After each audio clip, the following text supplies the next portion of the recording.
Welcome to House of Horns. My name is Victor Corona, aka Victor Producer, and joining me as always is Gilbert Manzano, who does it for Sports Illustrated MMQB. Gilbert, you had to cover both of those two boring games on Christmas Day, but now we, head up to the rest of the slate. And one of the games that we have on the slate is Rams versus Cardinals, as the Rams look to clinch a playoff spot in the playoffs. Just your overall outlook. Are you excited about this game? Where are you at with Rams Cardinals Week 17? I don't know. It's hard to get excited for football after what happened yesterday. I'm like, man, are all the games going to be that terrible? What happened to good football? It's been a long Yeah, time. I was suffering there. Patrick Mahomes did look good as a quarterback there for the Chiefs. It might be the Chiefs' year again. I yeah, don't know. And then the Texans were just pathetic. 2 points, really, 2 points. So yeah. let's see what the triple header on Saturday provides. It can't be that good when it comes to Patriots and Chargers. I'm expecting the Chargers to win that one.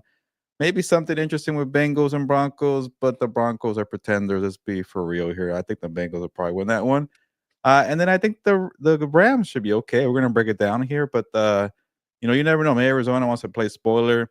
They get up for this game here. People are criticizing Kyler Murray. I criticized Kyler Murray in a story that came out yesterday. So maybe Arizona with less pressure could give us a game here on Saturday night. Yeah, and I mean the Cardinals, they want to play spoiler, and then the Rams are looking for revenge after that 40-10 whooping they got in week 2. So we got a lot to get into. We'll get into, how these two teams have gotten to this point where the Rams are about, they're on the verge of clinching the division, and at the same time, the Cardinals had a big collapse after being in first place and having a 6-4 records. But we'll get all into that. We'll preview, we'll get into all that, in this preview. But let and we have player matchups as we usually do. Our storylines for both teams, and our predictions to end the show. But Gilbert, do you have a engagement question for the viewers and listeners?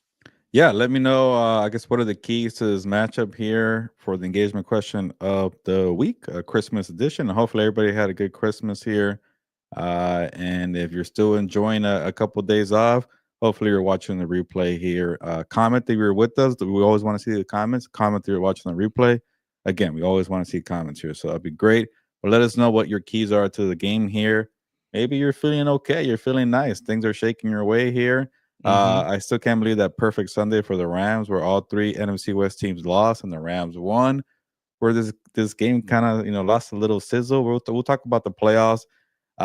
It's weird because I think we both thought that the Rams could win the division with the straight out win against Arizona. That's not really the case, but we'll break it down after I did some digging here. But so there is Yeah. some pressure here overall. You don't want to lose the game. And tonight, by the way, the Seahawks are playing the Chicago Bears, so it is a win and you're in thing if the Bears beat the Seahawks. But come on, let's be real here. You never know. But You let's never see. know. So the Yeah. Seahawks, they should be better than the Bears. But yeah, it will be nice. Imagine like everything that's gone right for the Rams the last 2 weeks. Maybe I shouldn't doubt it because everything is breaking their way the last 2 weeks here. To the point where people are crediting this defense now. Finally, people are pointing the fingers at Chris Shula. Chris Shula, you're doing a good job here. So maybe that's the key to the game here. Keep doing what you're doing defensively here. Fluster, smother, whatever you want to call it. Kyler Murray, you're not getting anything going this week because Kyler Murray has not been good at all. And now he's facing a very good defense. And I think it was Aaron Rodgers also who highlighted the defense after his miserable day against Chris Shula. Yeah, and I mean, to your point there, in terms of the defense, I think what they've allowed, 6 points to the Niners, and then 9 points to the Jets. So I mean, they've been putting in the work, and then the offense, as we talked about, part of it has to do with the conditions that they played in. So now that they're back at SoFi, it should be back to a high flying offense, and we'll see if that's what we get. We have a comment already on here, and it's Happy Gilmore. He says, "Compa." So it's good to have Happy Gilmore on here, What's and up, Happy? we also talking about Happy Gilmore. We got a sneak peek into Happy Gilmore 2, which I'm thinking it's not going to be as good as the original. Yeah, it won't. Yeah. that's for another day. All right, Gilbert, let's get to Rams and Cardinals news and notes, plus injury report. So, are already some bad news in terms of, I guess you can either say that it's bad news just because um, it has to do with an injury, and that is that according to Sean McVay, Rob Havenstein, the right tackle, suffered a shoulder injury during Wednesday's practice. Mm. He would normally get a rest day on Wednesday. McVay is hopeful for Saturday. But if he's not able to go, it sounds like Joe Noble will be the backup. So, I mean, depending on what happens tonight, Gilbert, with the Seahawks and the Bears, I would assume that we don't see Rob Havenstein the rest of the regular season, and we might not see him until the first round of the playoffs. Well, first of all, have we gotten a final injury report from the Rams, or because it's But Thursday of a Saturday game? I would think, but yeah, they also practice very late. yeah.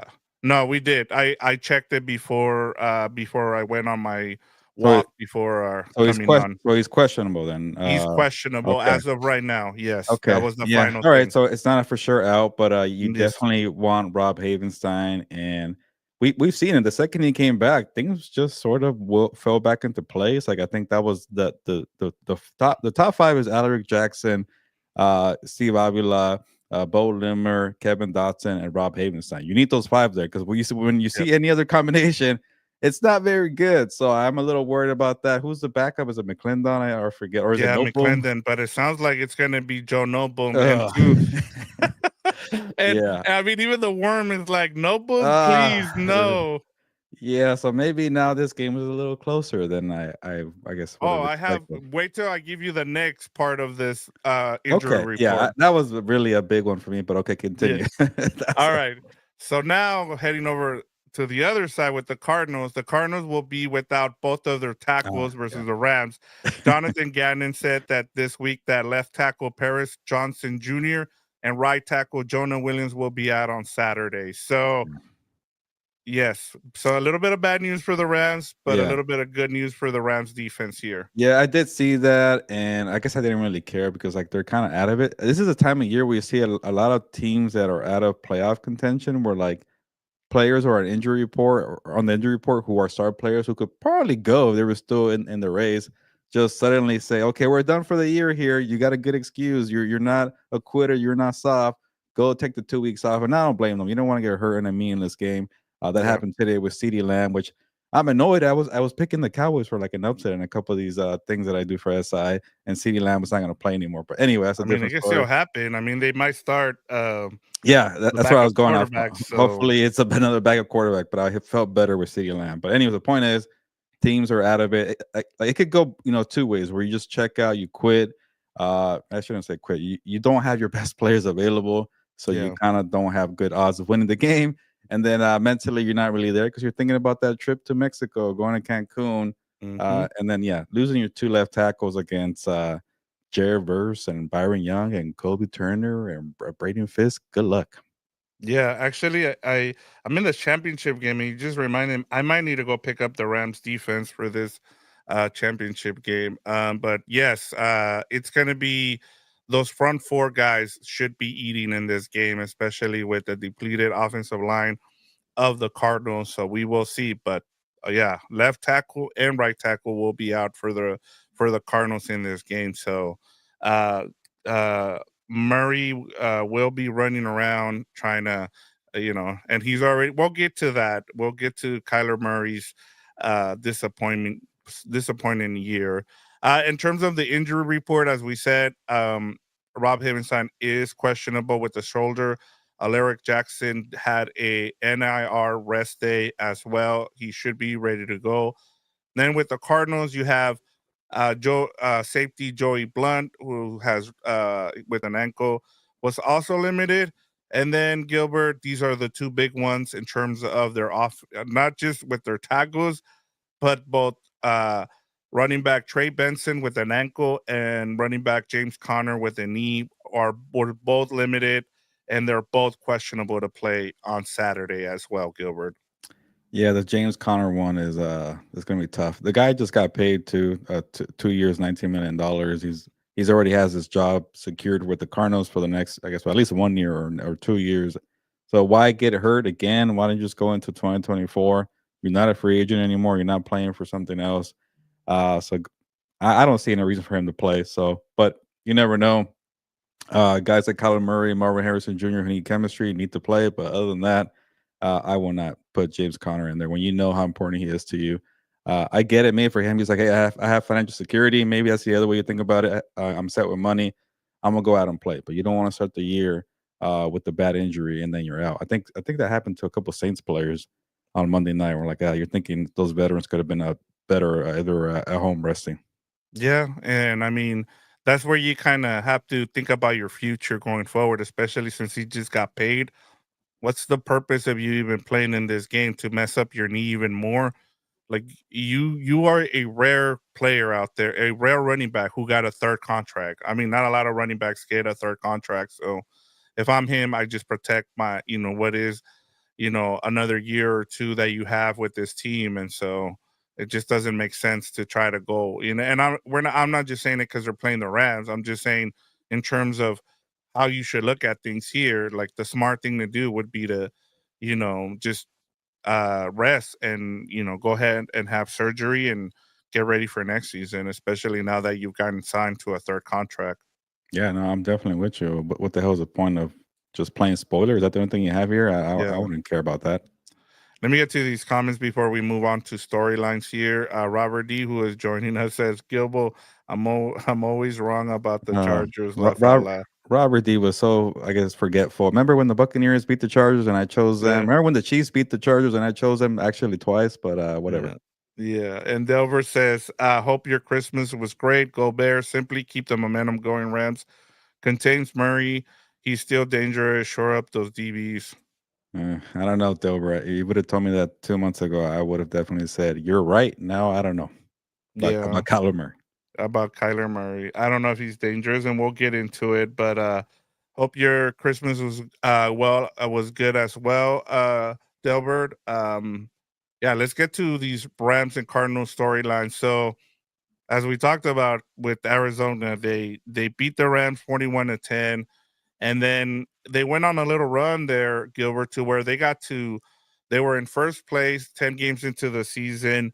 They were 6-4. They were they were atop the NFC West, and the wheels just fall off. They've lost 4 of their last 5 games, and they lost twice to Seattle, and then I thought a gimme game was against the Panthers. They lost that one as well. Um, what has been the cause of the Cardinals' late season collapse, Gilbert? Yeah, first of all, let me kind of lay out what's going on here with the Rams and the NFC West division title, and maybe disregard if you're listening on a Friday or watching on a Friday if the Seahawks lose to the Chicago Bears. But if the Seahawks win, and the Rams win, I was checking the New York Times playoffs odds maker. Mhm. If that happens, Seahawks lost. Well, Seahawks lost and the Rams win. That's 100%. You win a division outright. But if the Seahawks win and the Rams win, then it goes to 99%. So you don't really clinch the division title unless a Okay. few things happen on Sunday, which are probably gonna happen. It's weird. It goes to strength of victory because it's still a scenario where if both teams win this week and the Seahawks beat the Rams in week 18 and they tie for the same record, then it goes for a bunch of weird tiebreakers that technically favor the Rams, but it goes on strength of victory. And I think three out of 6 teams need to win this weekend. And there's some very good teams for that strength of victory to improve the Rams away. And I think after that, the Rams get 100% with the victory against the Cardinals. So I know it's complicated, this and that. I'm just maybe the Bears just beat the Seahawks today, and we don't care about the tiebreaker at all. But yeah, so this is always a weird scenario. But the best thing you could do, Rams, just beat the Cardinals on Sunday. Hope you Saturday. get, Saturday. Hope you get some help on Sunday, and then you clinch by Monday. So that's probably the best path here. But instead of getting to all the strength of victory, shout out to Gary Klein. He wrote about it. I want to say like the Bills need to win, maybe even the 49ers. But there's a lot of teams. The Commanders need to win, I think, too. Like three Yeah, out of because six teams. I was gonna say this, but the Seahawks and the Rams have both been eliminated from the wild card, right? So they cannot win a wild card game. Like I mean, either the 7th seed over the Commanders because of Yeah, the Commanders win over the Seahawks. So they yeah, were eliminated from that. So their clear path for both the Rams and the Seahawks is to win the division, the NFC West. That's it. That's the only yeah. spot left to win for both of these teams. Yeah, and I guess I'm trying to so if it I guess pretty much a Rams victory, you get 99% of clinching that division. And Hmm. so to summarize it, Rams beat the Cardinals, you're pretty much going to win the NFC West. It's just don't pop the champagne bottle just yet if the Seahawks beat the Bears because of tiebreakers and scenarios. But like I mentioned, the New York Times odds maker told me 99% if both teams win this weekend. So you like those odds, 99% to win the Yeah. division. Yeah, that should be good. Now, getting back to the Cardinals here, just in terms of their storyline and what's happened to them. And as Daniel said, well, first of all, let me get to this comment here. Gary wants to know if that's a crack. You get more questions about I your do. hat than I've ever seen, Gilbert. Which I do like. That's why I keep wearing it. People in public tell me, "Is that a Kraken hat?" I get the question all the time. Anytime somebody sees me for the first time wearing this hat, they say, "What is that?" Or "Is that a Kraken hat?" Yes, it's a Kraken hat. And Gary, is Gary Trujillo a Rams fan or a Chargers fan? I know I don't know. I've seen Gary's name a couple times. My apologies in advance. But if you are a Rams fan, maybe you don't like it because of Seattle ties there. And it's not about Seattle. I really like the logo. And then I was in Seattle in September, and I said I've been wanting a hat. F it, I'll get it. And then I'm very proud of this hat because people keep asking about it. But Yeah. there's no loyalty to this team here. I don't even care for hockey. Hockey's terrible. Yeah. But I wouldn't mind going to a Kings game. Yeah. I've never been to a Ducks game, but yeah, I don't care about hockey. It's just a cool hat for me. Yeah, it's weird. You always get you always get asked about it, and I like your bit here because you continue to wear it. Yeah. I'm gonna start But getting other weird hats so people could get thrown off.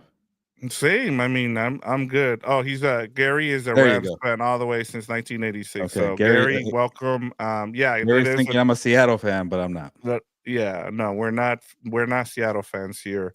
Daniel says worried about the Arizona run game, but like Yeah, we said, they're busy in both their tackles, and James Conner and Trey Benson are questionable. So we will see what happens there. But yes, they rely a lot on their run game, and that's been their bread and butter this season. Is when they run the ball, they've been really good, and part of the reason they haven't been when they're not good is when they let Kyler Murray be the reason why, yeah. or they let him be the sole, purpose of the offense, and he hasn't been good, which is a big reason why the question has been posed here is what has been the cause of the Cardinals' late season collapse, Gilbert. Yeah, yeah. I just wanted to lay down those playoff Yeah, you're implications good. because you mentioned the Cardinals were in first place when they were 6-4 before the bye week, and it's wild to think that we're now here where the Rams are on the verge of winning the NFC West. But yeah, I think a lot of things happen, and I'll say this: I think the Cardinals for the first 10 weeks sort of had an identity to just be conservative, run heavy, just kind of be a balanced offense and just get by off a defense is also was playing their butt off. The defense really reminded me of the Rams defense last year, where they maybe I shouldn't say this, but because they had Aaron Donald. But remember, it was Right. Aaron Donald, Ernest Jones, and that's about it. And then Yep. we were praising Raheem Morris for making it work with a very thin defense that didn't have too much star power. Now the Cardinals don't have an Aaron Donald. They don't have an Ernest Jones. They just had that Buda Baker. Give them Buda Buda Baker. Baker and Mac Wilson Jr., their linebacker, is really Yeah, good. so they have some good players there. I know they like maybe Xavier Collins was a little up and down. He got another contract, but other than that, I think Jonathan Gannon was doing a great job with the defense. Now, a couple of things happened after the bye week. The schedule got a little tougher. Kyler Murray was asked to throw a little more. That not so talented defense was, bending a little more that Jonathan Gannon would like. They couldn't really get a lot of pressure. But I'll say this: when Kyler Murray needed to step up, he couldn't get the job done. That stretch where they played the Seahawks twice in 3 weeks and the Vikings in the middle, that's when it fell apart for them. That's when you were supposed to kind of take control of the division, maybe beat the Seahawks twice, maybe even just one time. You'll probably be in the playoff race right now. They couldn't do it. And the first game, the offense was completely just shut down. And then the second game, well, the second game of that stretch, they went to Minnesota. They jumped out to like a 19-6 lead. They were doing well. Kyler Murray threw in a touchdown to Marvin Harrison Jr. And then Minnesota, because they're Minnesota, they rallied. Kyler Murray couldn't throw the ball deep. You couldn't rely on James Conner. You had to throw the ball, and he couldn't, for some reason, he couldn't throw deep.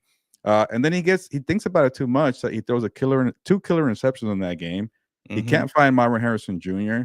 Everything that he throws is short passes to Trey McBride. He's not really running either. So I kept thinking, Victor, maybe there's a disconnect with coaching philosophy where, I think maybe Drew Petzing keeps telling Kyler Murray, hey, stay in the pocket. Learn how to be a pocket passer. Don't be a run first guy.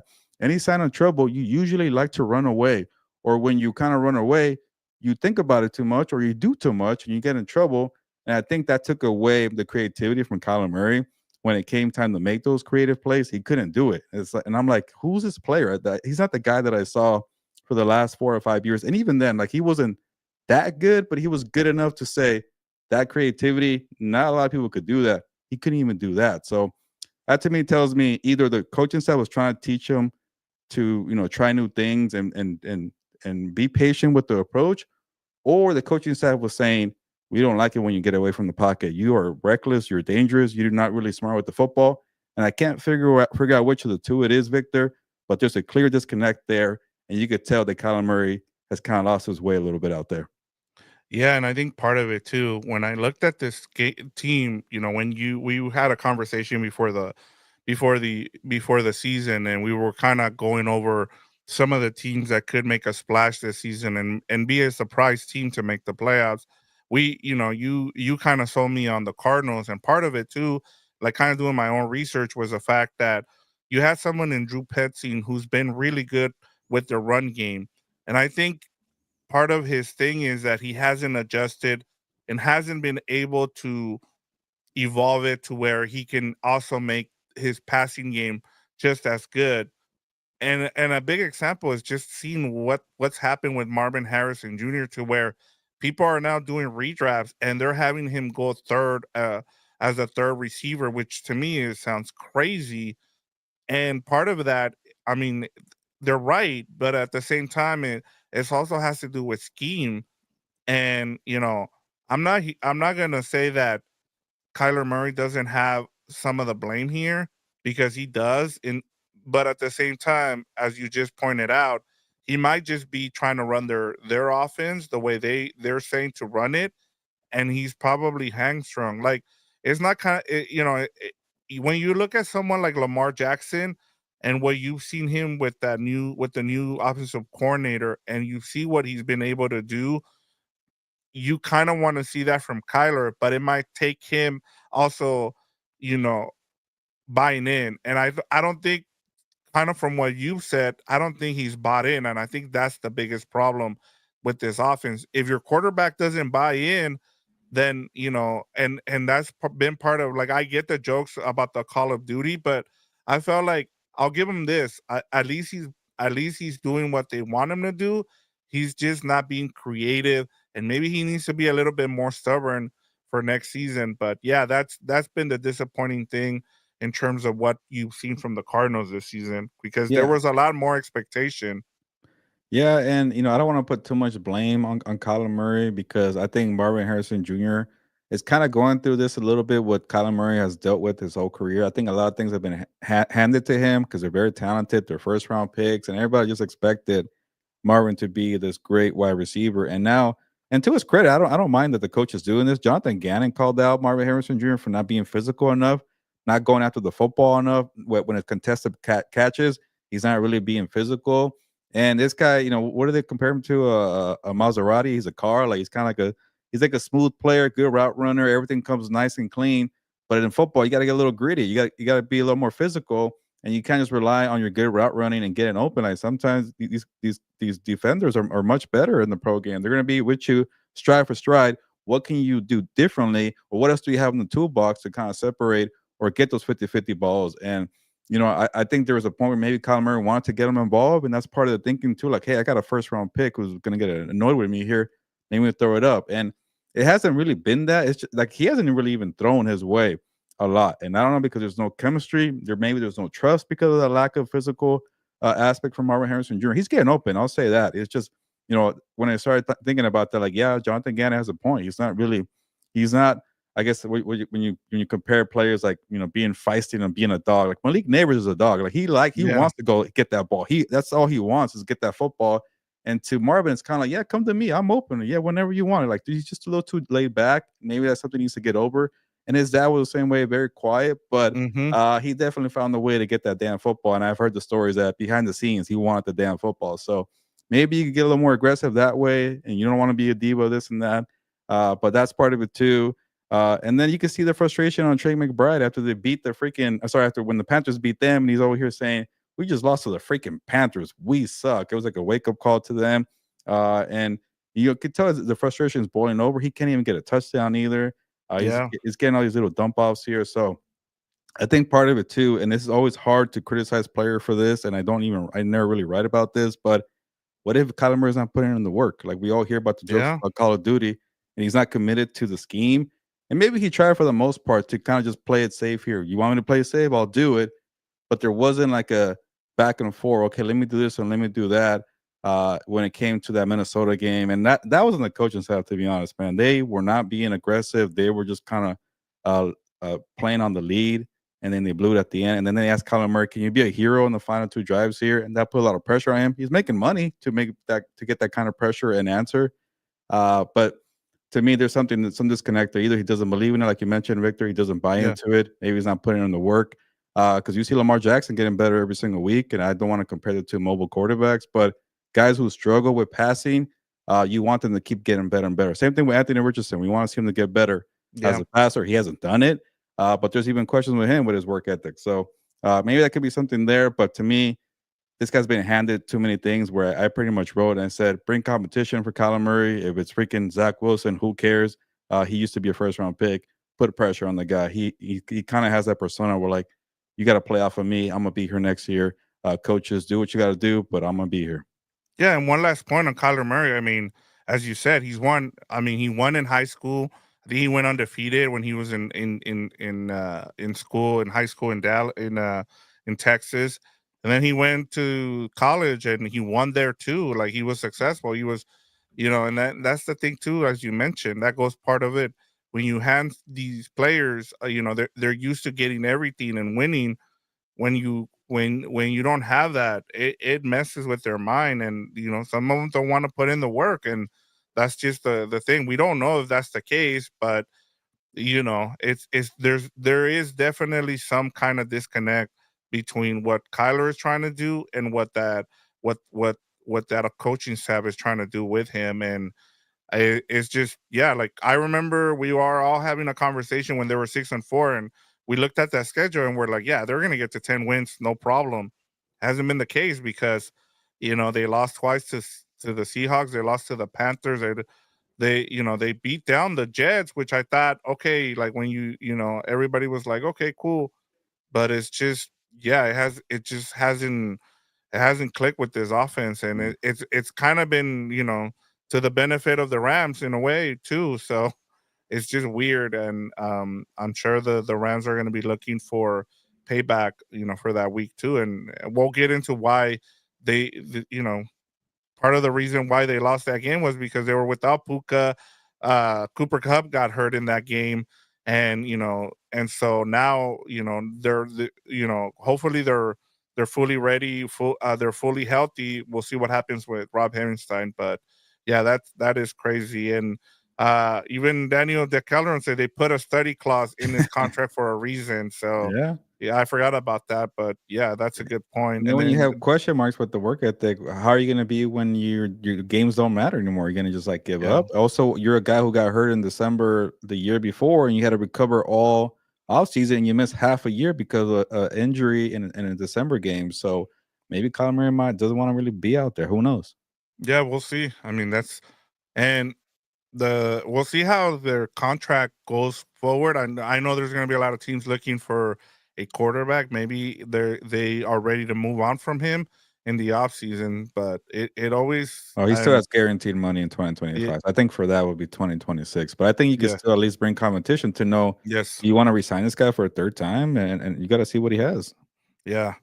Daniel Calderon says, "Do you think Murray mentally? You think Murray mentally for the game is gonna be? I don't know. I don't know anymore because of their season is over. So, Yeah, I think it's a what do you anticipate from Kyler Murray on Saturday? I think it's a valid question, and like you could definitely, like I mentioned, he got hurt 2 years ago in December, and he missed half of last year because of it. There's a whole issue about his work ethic and the whole game stuff. Maybe he takes it as an opportunity to say, "Hey, you guys always doubted me. Let me get 2 good games here to end the year, and then we'll carry some momentum into next year." So maybe he takes that approach. It'll be good for the Cardinals, but there's a reason why we're kind of 50-50 on which side he's going to be because of his track record. It's also kind of getting to a point like, why does Danny Jones get so much crap and Kyler Murray doesn't? They're from the same draft class.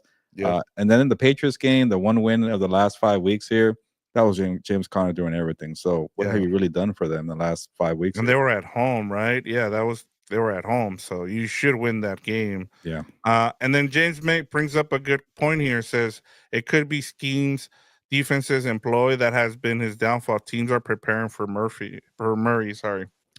Yeah, but I don't know. I just you're a 6 year guy on a second contract, and you're still kind of like when they were winning, the training wheels were on him, and Yeah, now when they took him off or when they needed to by force, which is not a good thing. You don't want to be forced to do something different because you're falling behind. But he had more opportunities. 2 Seahawks games, 1 Vikings game.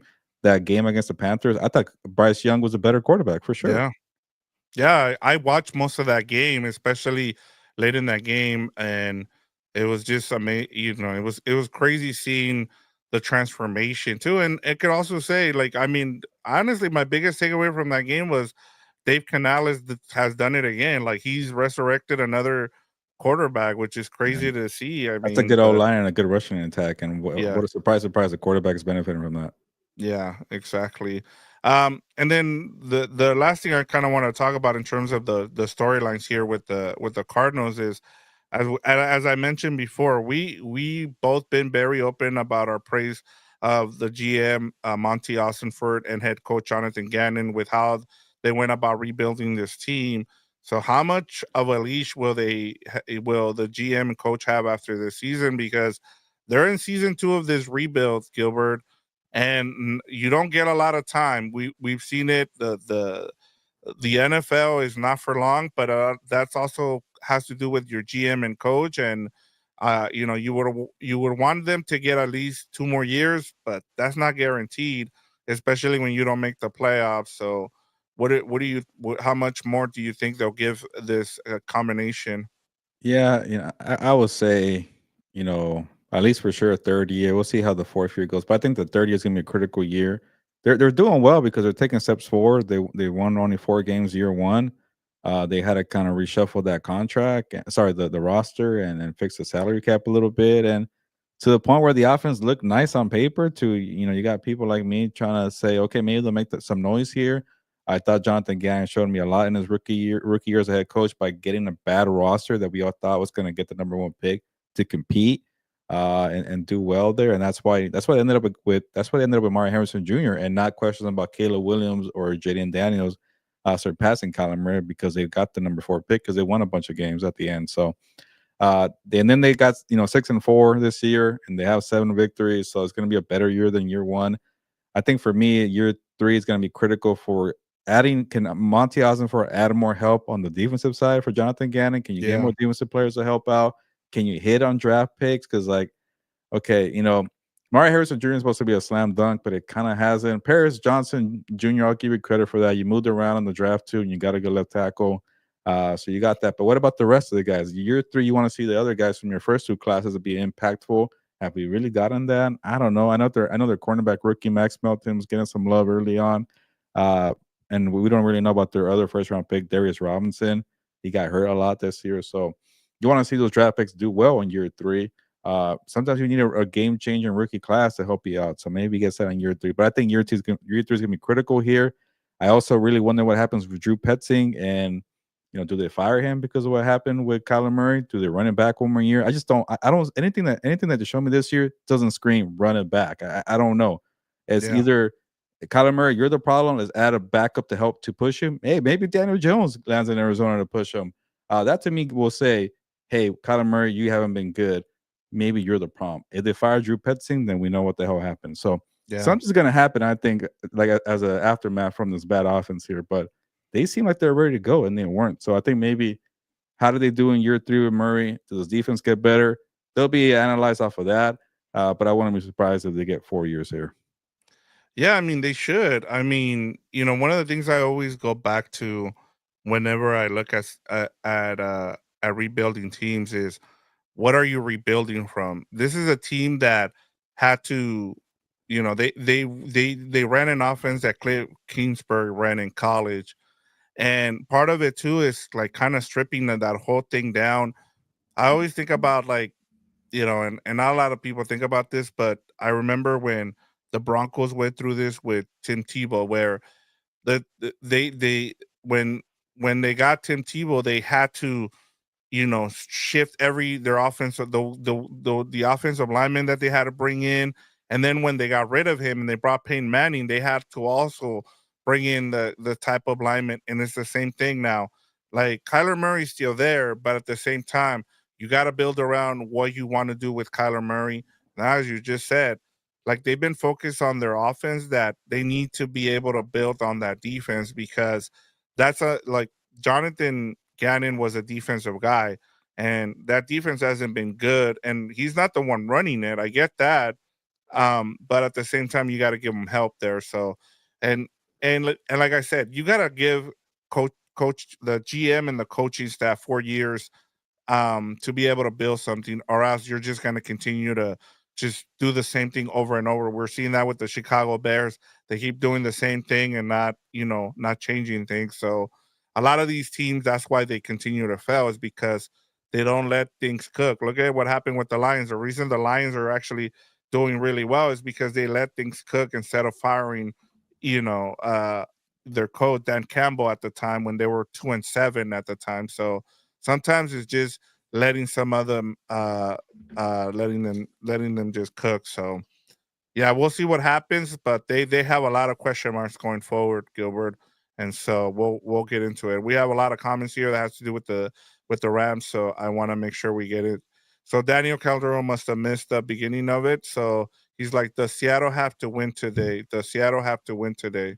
Uh, no, well, I guess not If they necessarily. lose, we clinch. If they Well, you still have lose, to beat the Cardinals though. So, pretty much, Danny, the way I summarize it, you beat the Cardinals, you're in a very good spot, regardless of what happens with Seattle or tiebreakers. But say they both lose today, or sorry, this week they both lose, then you can still have an opportunity for Seattle to steal the division in Week 18 based on some weird tiebreakers, and Seattle beating the Rams in at SoFi. So, pretty much just beat the Cardinals.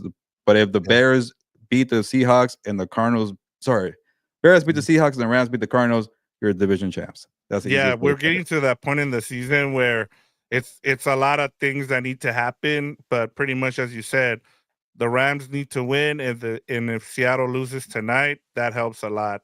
Mhm. One more here from James Wheelock. He says, "I think Daniel Jones will be better with a better supporting cast." Yeah, like kind of like what we saw from Sam Darnold, but I think it'll take a couple years for Daniel Jones. He needs to go somewhere and kind of just take a year to kind of just be a backup.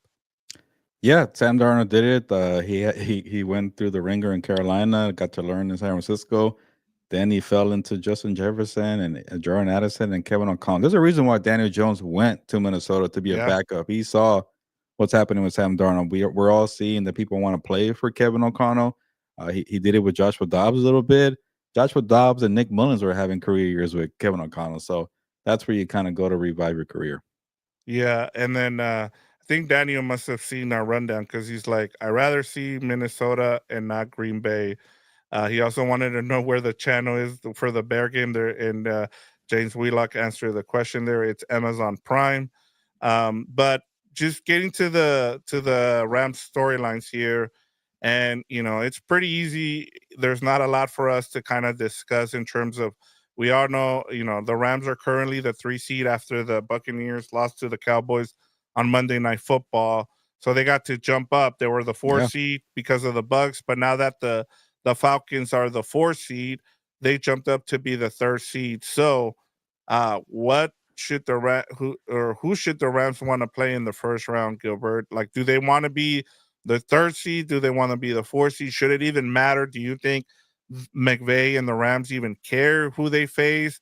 But if as we just saw, Daniel said he would rather see the Vikings than the Packers. That's a huge game this weekend too. That's another one that Rams fans need to watch, is that Vikings and Packers game, because if the Packers win, they have a chance to move up past the Vikings to where you don't have to face the Packers. So there's a lot going on this weekend, Gilbert. Yeah, this is a tough one because uh, I think the Lions and the Vikings are better than the Packers, and I think the Packers are getting a little too much love for me right now. Then, like especially with this game against the Vikings. The Vikings are on an 8-game winning streak. They're 13-2, the second tied for the second best record in the NFL. They're at home, and Mm-hmm. people still think like the Packers are going to be the better team. They beat the Packers in Green Bay in Week 4. I get it. Jordan Love was coming off an injury from the Brazil game. They still beat them down in Green Bay. I also understand that the Vikings playoff the resume doesn't look as pretty because their big wins this year have kind of come against some so-so teams now, which is kind of unfair to do. That string where they beat the 49ers, Texans, Yep. and Packers in 3 consecutive weeks, not so pretty because the 49ers are not good anymore. The Texans are not very good. They're a playoff team. And the Packer excuse is Jordan Love was coming off an injury. So I don't buy that. I thought, they played pretty well against the Lions. They had a tough turnaround against the Rams there. But to me, what I was trying to say, I think those two teams are better than the Packers. But the thing here that maybe I got to pay attention a little more, what if Matt LaFleur has something there against Sean McVay? What if he knows Sean McVay too well? And I don't know their history, but I'm sure the Packers are probably leading the series here, at least the last couple of years. Yeah, they haven't been able to beat the Packers. I think they faced each other 5 times in a row, but as we said, they were missing a bunch of players in week 5 or whatever it is that they That too, faced yeah, each other. good point, yeah. Yeah, and then last season it was Brett Rippin Yeah, who yeah, yeah. started a That was game. I rock bottom mean, game, yeah. so it's kind of hard to kind of judge it. I just think the Packers are a much better, like, they just don't match up well. They match up way too well against the Rams personally. But like, you're right. We don't know because we haven't seen them at full strength. So that would and they, and so there's a lot of ifs with these two, and they know each other really well. Same thing with Kevin O'Connell. So I'm with you. Yeah, it's a really tough question. I'm gonna go off on my hunch here that want to play in the first round. I say the Packers. Maybe Sean McVay knows about that rivalry there, and it's kind of like a little Kyle Shanahan rivalry. You know what? All right, LaFleur, you got me the last few times. Come to SoFi. We're healthy now. We'll beat Yeah. the team here, and we'll find out if the Packers do beat the Vikings and they do it in an impressive fashion. Then okay, I was wrong here. But so far, the Packers have lost twice to the Detroit Lions. I don't even know how. There was a couple of close games. The second one was pretty close. And then they lost to the Eagles and they lost to the Vikings here. So they're 0-4 against the big boys here. So the Rams beat the Vikings. So maybe the Rams are a better team than the Packer team here. So I say for who they should want to play is them. But let's be real, it's probably the Commanders. But I just don't know if the Commanders will get up to the 6th seed here. So they're probably stuck at 7. But yeah, if the Packers lose to the Vikings, like I'm thinking they will, then maybe the Commanders come up and steal that number 6 spot there. They I play the mean, Falcons. there's still the opportunity that could be the Lions too. I think if you're the Rams, right, Ram fans right now, I've seen it. They all want the Lions in the first round. Now, would that happen? We'll see what happens with, everything will get determined the next 2 weeks, especially if the Vikings beat the Packers, as a lot of people, it's weird too, because I said, like everybody would expect, but you just laid it out. Now people are saying, well, the Vikings record isn't as impressive as we thought because of all those teams that they beat aren't as good, as we all know now. So there's also that. And then you look at the teams they face, like I saw somebody make the argument that the reason that the Packers are better than the Vikings was because look how they looked against Seattle, and then look how the Vikings looked against them. Like they barely Yeah. beat them. So there's also that. I'll So say I'll say this, I hate when people kinda gauge it off of that, like, it's not college yeah. football, it's not style points, it's every week is different, but I'll say this, they don't have Justin Jefferson, and Justin Jefferson made a huge difference in that Oh game, and yeah. that kinda reminded me, yeah, that team is better because Green Bay does not have a Justin Jefferson with the receiving corps. It's good, but it ain't Justin Jefferson, Addison, and Hawkinson, so Yeah. that's how I kinda look at it. Yeah, and they have Aaron Jones too. I think a lot of Yeah. people, and like I said, that the other thing, as we mentioned, part of the reason, and I'm not trying to make excuses for the Rams, but they got the Vikings on a short week. They had to fly from Minnesota here, and it wasn't the same thing with the Packers. And then when you look at the Packers, they have a young defense that's been playing really well lately. But you just mentioned it. They have a lot of B and C receivers. They have Josh Jacobs, who can be a beast, and they have a really good running back, but I mean a good offensive line. But yeah, I mean though both of those matchups are gonna be they like we talked about on Compas. I feel like the NFC is gonna have a way better playoff matchups than the AFC because they're a Yeah. lot of what you saw Oh, yesterday yeah. is a lot what we're gonna see in the AFC on Wild Card Weekend. So get prepared Yeah. to be in for snoozers in the first round in the I feel AFC. like they should just start the AFC divisional playoffs with 3 teams already in the second round. Yeah. Ravens, Bills, and the Chiefs, and I don't care about the other teams. But, yeah, I also like, I'll even ask you this, like, I feel like Sam Darnold has been playing better than Jordan Love. Yeah. Like, I like Jordan Love, but, like, he's kinda not been that great this year. So, like, I've gotten to the point where, like, I think if Sam Darnold even has some struggles, he's not gonna have a total meltdown. He's not gonna be a pumpkin or a Cinderella story that ends at midnight. Like I just don't get that sense. But can he be as great as he was, in Seattle or the week before that? You need that Sam Darnold in the playoffs. But like even if he's kind of so-so, you have the benefit of good coaching, good defense, good skill players, good running game. That I'm not too worried about him kind of taking a couple steps back there. Because Jordan Love has kind of like been the lesser version of Sam Darnold, but like where has Jordan Love really been when it comes to elite football? I haven't seen it either. Yeah, and I think to answer your question, I have no doubts in terms of what I've seen from Sam Darnold. I mean, he's carried that team for a little bit, and you mentioned it. Yeah, it helps to have Justin Jefferson, but I've seen him get hurt and come back, and then and then be in the pocket and move around. And one of the things that people sleep on with Sam Darnold is he's really good in the pocket, Gilbert. Like, and then this is my biggest thing too, with a lot of football fans and a lot of people who follow football on a daily basis is that they cannot let go of what they've seen of a player in the past, and it's like he's gonna revert back to being Sam Darnold, and I'm like, he's not in the same situation. He's not with the Jets. He's not with the Panthers. He's got a way better coaching staff than he's had, and so it's always my thing with when I take each season differently because we might not see that version of that player again, and that player might get better. But for people to be like, well, eventually Sam Darnold is going to turn back into a pumpkin and he's going to lose them games. I just, not with the weapons that they have. So that I'm with you there. Yeah, and I know the next question is who they should avoid. Honestly, the way we've been breaking down Packers, Vikings, those are probably the 2 teams you probably, Yeah.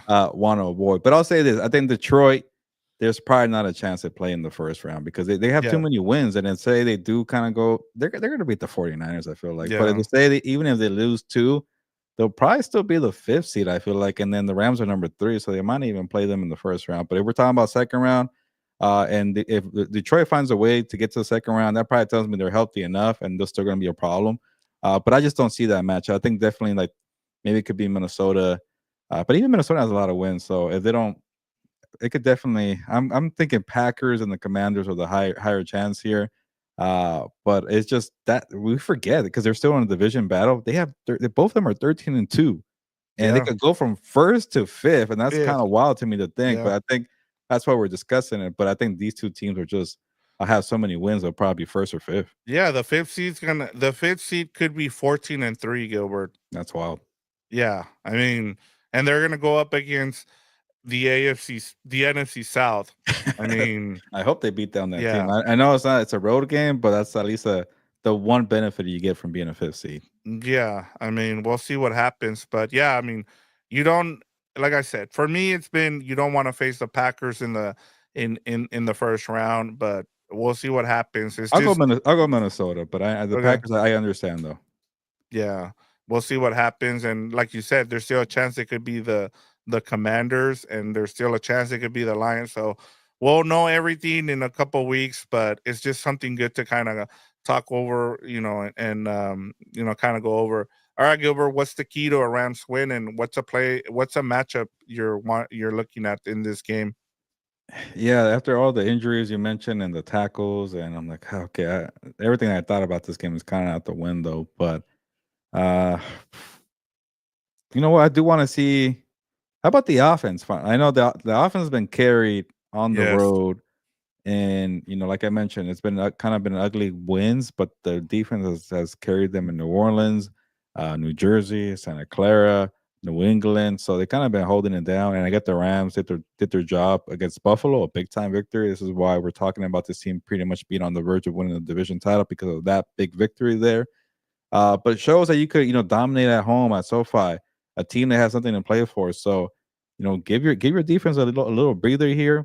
And also just, if you win like 30-10 and you cruise, we saw what happened yesterday, 31-2. That was ugly. If you get a victory like that, man, and you handle business where I mentioned if you win, you're pretty much 99% going to win a division, regardless of what Seattle does there. You could probably sit all your players in week 18, and you want that golden opportunity right there to do that. Sit in week 18, come back for the wildcard round for a home game, be well rested, be dangerous, like everybody says that you're going to be dangerous. Like that opportunity is right there. And I think it starts with the offense to make the most of it by saying, all right, we're not playing around right now. We're going to get 30 points here. We're going to probably get 400 yards here. Let's have a good day here and reward our defense for what they did for the last month here or 5 weeks here. Yeah, and I think that's what everybody's expecting. Everybody is expecting fireworks now from this offense. You want to get Cooper Cup has been missing in action the last couple games. He's been great, running in the run block, and we've seen Kyron Williams have big games the last few weeks. It's time to get the receivers involved. I'm with you. Puka Nakua needs to go out. Cooper Cup, Demarcus. This has got to be a big Demarcus Robinson game. He's kind of ever since he injured his shoulder, he's kind of been MIA as well.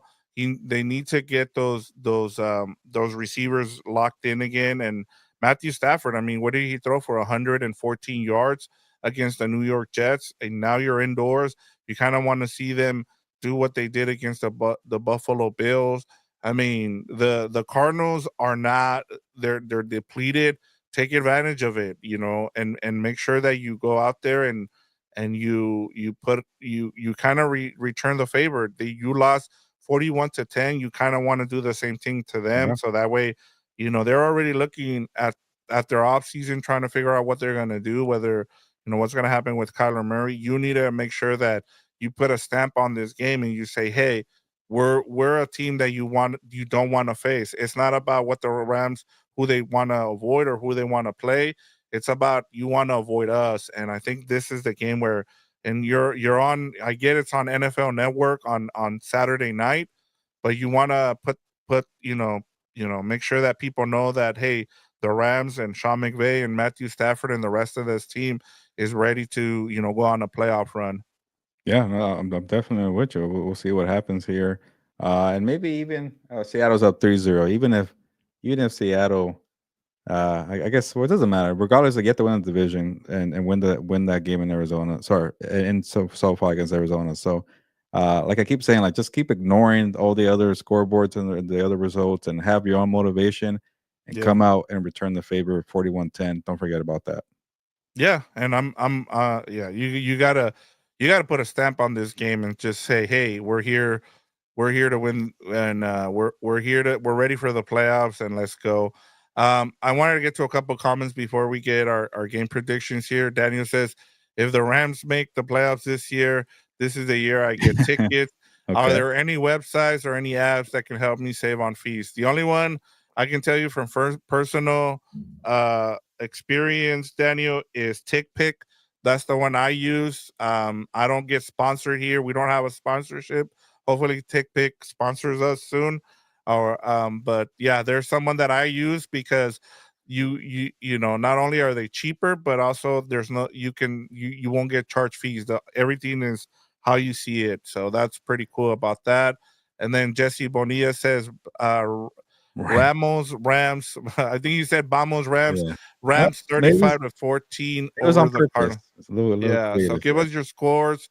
Let us know where you guys how you guys see this game going. Even if you catch this the replay of this, let us know what the score. What do you guys have as the score for this game? All right, Gilbert. The Rams are 6.5 point favorites, and the over under is 48. It's been going back and forth between 47.5 and 48. Yeah, I was gonna confidently take Cardinals plus 6.5, and then got reminded about the injuries, the two tackles, maybe no James Conner. I just thought they're divisional rivals, and they'll make the Rams sweat a little bit, but I'll change it here. I get it. I don't think the Cardinals are gonna show any faith, and the more or fight, and the more we talk about Kyler Murray, the more I feel like I don't think he's gonna give us anything. Yeah, Like you don't want to get injured, or I don't know. Maybe I really hope he surprises me. And it got to the point too where I wasn't the only one bashing him on the internet. I did a quick Google search. I like to see what people, what's in the news, and a lot of national media was definitely on Kyler Murray, which is rare because people don't really care about Arizona nationally. So maybe he has his best stuff here. So you know what? F it. Okay, fine. I'll take the Cardinals plus 6, just plus 6.5, just because I was the guy that kept talking about them. So I'll take it on the chin. I was wrong here. So give me plus 6.5, Cardinals. It's a divisional game. You know what? I'll go over mostly yeah, because I think the Rams are gonna put the points on here. And yeah, even if Arizona struggles, they just need to have kind of a decent showing here. But yeah, was the last home game that we saw was the Buffalo game? yeah. Yeah, why not? Maybe the Rams pour on here either for a beatdown or maybe a sneaky competitive game where I get my 6.5 points here. Yeah, I like the Rams here in terms of the points. Give me the Rams and the points here. The fact that it's under 7, I really like. And then as you mentioned, I mean, the over under is 48. I'm surprised this isn't higher because the Rams have at home they've been scoring a bunch of points. They've scored I think over 25 the last 3 home games if I'm not mistaken. And then the Cardinals have been scoring over 30 points the last 3 games. So even though that Cardinals offense seems broken, they've at least scored over 30 points. So yeah, I'm going with the over here. Yeah, I'll even make that one of my best bets on Gilberto's where I'll put those in later on. But yeah, Well, they now played Gilbert, let's Carolina and New England, so maybe that's why they scored points. yeah, Rams versus Cardinals game predictions. What do you got here? I think it's Uh pretty obvious. Yeah, so because I got the over and I got the Cardinals covering, obviously I'm taking the Rams to win the game. And again, you win regardless of what happens with Seattle. 99% chance of winning the NFC West, and probably 100% by the time Monday rolls around because of the Sunday scoreboard. So I think the Rams are gonna be motivated. They win on Saturday. I'll say 30-24. It won't be that close. It'll be a backdoor cover from Arizona with a late garbage time touchdown there to get the cover. So 30-24, Rams win and are very, very close to winning the division. But we'll see what happens tonight. I say for me, it's gonna be, and you know what? I need to see it from the Rams. Like, um, I need this to be a blowout because you want to make sure that you get revenge. And like I just said, like I just went on a little thing where I just said you need to show that you you you want to show the rest of the league, especially since you're going to be on prime time on Saturday night on NFL Network. You need to show the rest of the country that you are a team to be reckoned with. And so I'm gonna go 40. I'll say 42-14, like Damn. kind of like the same Wow. score you just had against the Cardinals when they beat you. You need to return the favor, and it Ooh. needs to be a huge blowout, like kind of like what we've seen what we saw yesterday with these games. Is it needs to be a blowout where people are just saying, okay, yeah, you need to watch out for the Rams come the playoffs because they're ready to roll, especially at home. Yeah, that'd be a big statement and a big beatdown and probably a division title and then a rest on week 18 and then a home game and wild card weekend. So, hey, what a better way to kick off that important situation or important next couple of weeks, but with a beatdown. Yeah. But yeah, can't wait for this game. I'm kind of glad that it got flexed to Sunday night. Get it out of the way. If you're the Rams and just watch the rest of the games on Sunday. We saw that on Thursday night. They got 2 Thursday night games, and Ram fans got to enjoy Sunday and with wins. So they've been good on in primetime games lately. The Rams have. So hopefully they add another one to their ledger this season and they're one step away from the playoffs, and we'll see you guys after the game against the Cardinals, and then we'll know a little bit more. Maybe not. They won't be like you said. They'll be 99%, closer to the playoffs. So, but we'll see. Yeah. So please join us after the game and hope everybody had a good Merry Christmas. And yeah, can't wait till see you guys post game show of the Rams and Cardinals. What's the score right now, Yeah, I'm Gilbert? trying to get one final score before we get out of here, but they won't show the score. They're coming out of commercial. Can we? Here we go. It's still 3-0, so very early, but also good for a Rams fan. Maybe the Bears still won the longest this stays 3-0, but you don't know. We should stop talking about it because the score is going to be over by the time people watch later today or they're Yeah. listening to the audio tomorrow.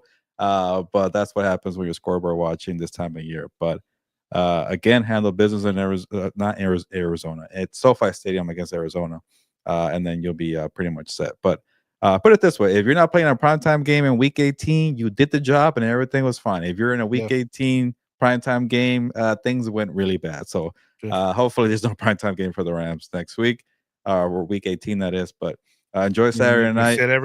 You can sit everybody on Week 18.